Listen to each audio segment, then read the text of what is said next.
হে everybody, আজকে আমি একটা নতুন জিনিস শিখলাম। জিনিসটা হচ্ছে কি, ভিলুকআপের মাধ্যমে শুধুমাত্র একটা বার ফর্মুলা রাইট করে আমার ফুল ইনফরমেশনটা চলে আসবে।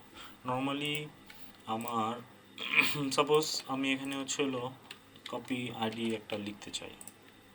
হ্যাঁ, আমি এখানে আইডি একটা লিখলো এবং এটার এই ইউনিক আইডির সমস্ত কিছু ইনফরমেশন এখানে আসে যাবে। তো নর্মাল প্রসেসে আমি যখন এটা লিখতে যেতাম, ভিলুকআপ থাকতো আমার এটা, টেবিলের থাকতো আমার এটা, এবং টু কলাম ফলস, জাস্ট। তারপরে যখন আমি এটা এখানে নিয়ে যাব, আমার করা হয় নাই, ফিক্স করে দেওয়া হয় নাই, সব জাস্ট। এখন তারপরে প্রসেসটা আমি ম্যানুয়ালি এখানে বসে বসে এটা 4, তারপর 5, তারপরে 6, তারপর 7। হ্যাঁ, ফরম্যাটিংটা বাকি আছে।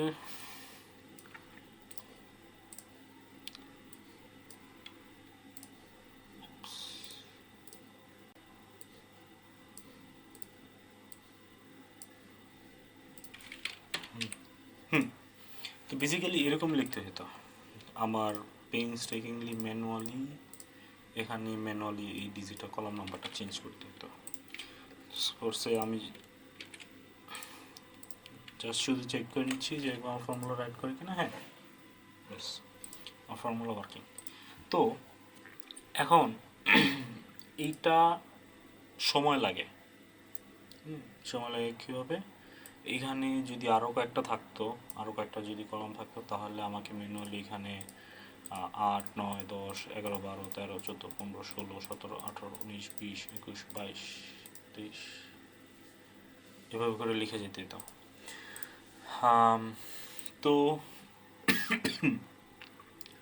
সরি, তো এইটার থেকে ম্যানুয়ালি থেকে একটা ডাইনামিক করার একটা ওয়ে আমরা মানে এই পেইনস্টেকিংটা করার একটু ওয়ার্ক অ্যারাউন্ড আমরা ম্যাচিং ফর্মুলা ইউজ করি নর্মালি, যারা একটু ডাইনামিক করতে চায়।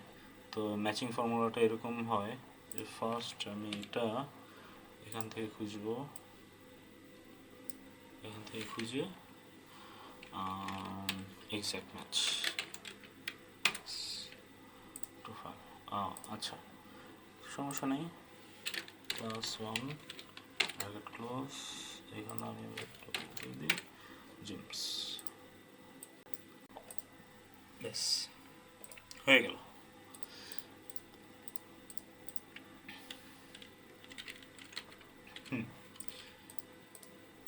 কিন্তু তারপরও আমার দেখা গেছে যে এইখানে আমার সবগুলাতেই ফর্মুলার ইম্প্যাক্ট পড়ে গেছে। তো যদি কোনো ওয়ার্কশিট থাকে যেখানে অনেকগুলো ক্যালকুলেশন করতে হয়, তাহলে ওই রকম ওয়ার্কশিটগুলোতে দেখা যায় যে আমার একটা ক্যালকুলেশনের জন্য আমার অনেক সময় লাগতেছে। তো নর্মালি আমরা যারা করি সিম্পলিফাই করার জন্য এইটার একটা ওয়ার্ক অ্যারাউন্ড করি। ওয়ার্ক অ্যারাউন্ডটা আমার এইখানে সিম্পলি এই জিনিসটা, ম্যাচের যে কলাম ইন্ডেক্স নাম্বারটা, এইটা আমাকে সিকোয়েন্স আনতে হয়। সিকোয়েন্স ফর্মুলাটা চেক করে নিচ্ছি। সিকোয়েন্স আমার কটা কলাম লাগবে?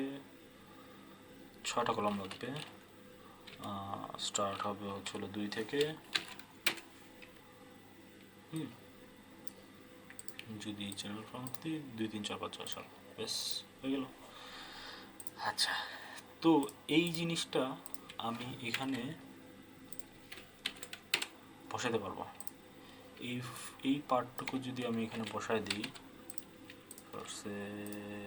কলাম ইন্ডেক্সের জায়গায় স্পিল এরর আসে, কারণ এখানে অনেকগুলো ডাটা আছে। এক্সিস্টিং ডাটা, এগুলোকে যদি আমি রিমুভ করে দিই তাহলে শুধুমাত্র একটা ফর্মুলার জন্য, এখানে কিন্তু কোনো ফর্মুলা নাই, এখানে ডাটা আসছে শুধুমাত্র কারণ আমরা হচ্ছে হলো সিকোয়েন্স ইউজ করছি, আর সিকোয়েন্স অলওয়েজ হচ্ছে হলো এরর রেজাল্ট দেয়। তো এই এরর রেজাল্টের কারণে আমার VLOOKUP-এরও পুরা লুকআপটাই এরে হয়ে গেছে। তো এই জন্য আমার একবার ফর্মুলা রাইট করার পরে বাকিগুলোতে রেজাল্ট এসে গেছে। এখানে কিন্তু কোনো ফর্মুলা নাই, এখান থেকে কপি করা যাবে। আমি যদি ডিলিটও করি, এক্সেল বলতেছে Excel can not delete this value, কারণ এখানে আসলে কিছুই নাই, গ্রেড আউট আছে, এই যে ব্ল্যাঙ্ক দেখাচ্ছে। কিন্তু এখান থেকে আমরা ইউজ করতে পারবো রেফারেন্স দিয়ে ফরসে কাটা। কিন্তু এইটা অনেক ক্যালকুলেশন টাইম অনেক কমায় ফেলে। আমার এক্সেল বারবার এটার জন্য ক্যালকুলেশন করতে হচ্ছে না, এটার জন্য ক্যালকুলেশন করতে হচ্ছে না, এই সেলের জন্য ক্যালকুলেশন, এরকম সেলের জন্য ক্যালকুলেশন করতে হচ্ছে না। এটা হচ্ছে বেনিফিট। এখন হোয়াট ইফ আমি যদি এখানে নতুন একটা কলাম ইনসার্ট করি, ফর্মুলা তো রাইট হলো কিন্তু এটা ডাইনামিক হলো না কারণ আমি যদি এখানে একটা নতুন কলাম ইউজ করি এবং কোনটাতে আসি, জেমস কাটার, হ্যাঁ, সাপোজ ফোর্সে এখানে 22 দিলাম, এখানে কিন্তু আসে নাই, অটো আপডেট হয়নি, কারণ সিকোয়েন্স ফর্মুলাতে আমি বলে দিছি যে আমার 2 থেকে 6টা স্টেপ আমার দরকার। তো এই জিনিসটা, এই 6-এর পার্টটুকু যদি আমি করতে পারি, ডাইনামিক করতে পারি, যে এখান থেকে যতটুকু কলাম আছে সেটা তুমি ইউজ করো, যেটা কলাম থাকবে এইটা কলামটা কাউন্ট করো, তাহলে কিন্তু আমার হয়ে যাচ্ছে। এটা এরকম দেখাবে যে কাউন্ট এই সেল পুরোটা করছে 8টা আসছে। তো 1 2 3 4 5 6 7 8, 8টা, কিন্তু আমার তো 8টা দরকার নেই, আমার দরকার 7টা। তো আমি ম্যানুয়ালি আবার এখান থেকে মাইনাস করে দিলাম, ফলস আসছে, ও ইজিকলটা পড়ে গেছে, আচ্ছা 7 আসছে।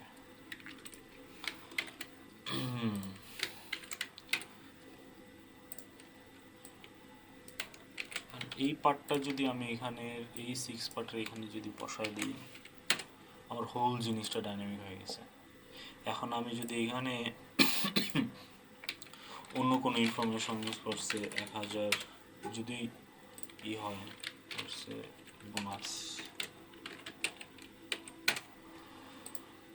হ্যাঁ অটোমেটিক এখানে 1000 আমার নতুন কোনো কিছু অ্যাড করতে হয় নাই, নতুন কোনো কিছু ফর্মুলা রাইট করতে হয় নাই, কোনো কিছু করতে হয় নাই, শুধুমাত্র একটা ফর্মুলার মাধ্যমে ফুল VLOOKUP দিয়ে ডাইনামিকলি হোল রেকর্ড চলে আসছে। মজার কিনা?